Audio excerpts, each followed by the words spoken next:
আপনারা জানেন যে একটি দল নিজস্ব ব্যানার জামায়াত ইসলামী নাম দিয়েছে, কিন্তু আমরা বাংলাদেশে লক্ষ্য করছি হাজারো এখানে 90% মানুষ মুসলমান, যাদের সকলের ধর্ম ইসলাম, কিন্তু আজকে ইসলামকে 10%-এ টেনে এনে তারা নির্বাচন থেকে শুরু করে বাংলাদেশের পলিটিক্যাল এরিনা কিন্তু সর্ব জায়গায় এই ধরনের একটি মাফিয়াগিরির প্রচেষ্টা চালাচ্ছে।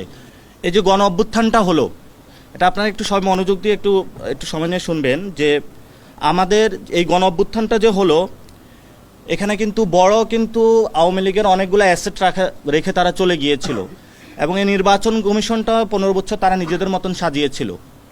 তো এই যে তারা এই গণিমতের মালগুলা রেখে গিয়েছিল, সেই গণিমতের মাল উপদেষ্টা, বিএনপি, জামাত সবাই এই গণিমতের মালগুলো ভাগ করে নিয়েছে। এবং এই রাষ্ট্রের বর্তমান যা অবস্থা, এই ইলেকশন কমিশনও তারা গণিমতের মাল হিসাবে ভাগ করেছে।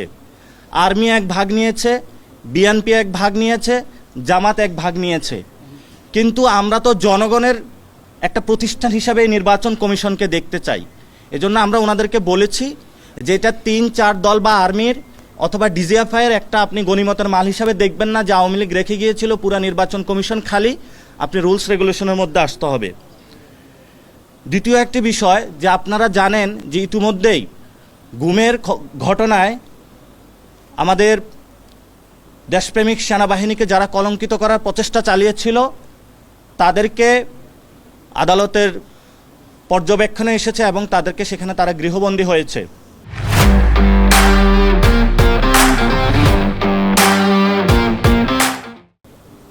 কিন্তু গত 15 বছরে সে সকল ব্যক্তির মধ্যে যেমন জিয়াউল আহসান, আপনাদের নাম জানেন, উনিও এই নির্বাচন কারচুপি থেকে শুরু করে এই প্রতিষ্ঠানটা ধ্বংসের মধ্যে অন্যতম কারিগর ছিল। সেখানে তারও বিচারের কথা রয়েছে।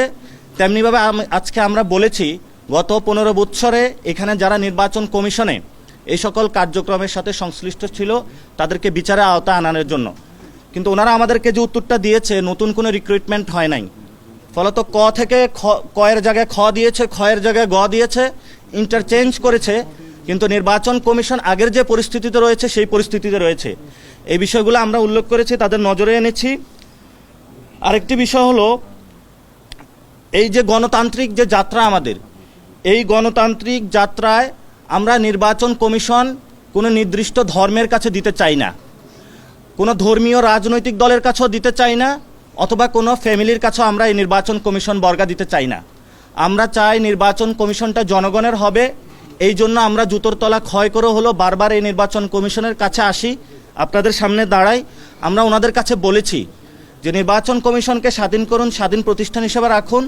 না আপনারা জিয়া ফ্যামিলি, না মুজিব ফ্যামিলি, না রহমান ফ্যামিলি, না কোনো নির্দিষ্ট ধর্ম, কোনো একটা সেক্ট, যেটা আমাদের আপনারা জানেন যে একটি দল নিজস্ব ব্যানার জামায়াত ইসলামী নাম দিয়েছে, কিন্তু আমরা বাংলাদেশে লক্ষ্য করছি হাজারো এখানে 90% মানুষ মুসলমান, যাদের সকলের ধর্ম ইসলাম, কিন্তু আজকে ইসলামকে 10%-এ টেনে এনে তারা নির্বাচন থেকে শুরু করে বাংলাদেশের পলিটিক্যাল এরিনা কিন্তু সর্ব জায়গায় এই ধরনের একটি মাফিয়াগিরির প্রচেষ্টা চালাচ্ছে।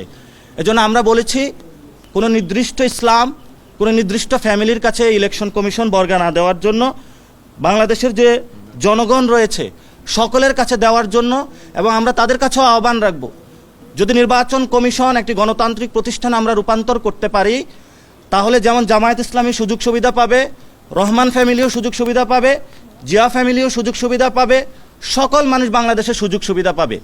কিন্তু আর যদি 3 থেকে 4টা বা ডিজিএফআই এদের কাছে বর্গা দেওয়া হয়, তাহলে বাংলাদেশের অধিকাংশ 90% মানুষকে বঞ্চিত করা হবে। এজন্য বলেছি জনগণের পক্ষে নির্বাচন কমিশনকে দাঁড় করানোর জন্য আমরা তাদের কাছে স্পষ্টভাবে লিখিত দিয়েছি।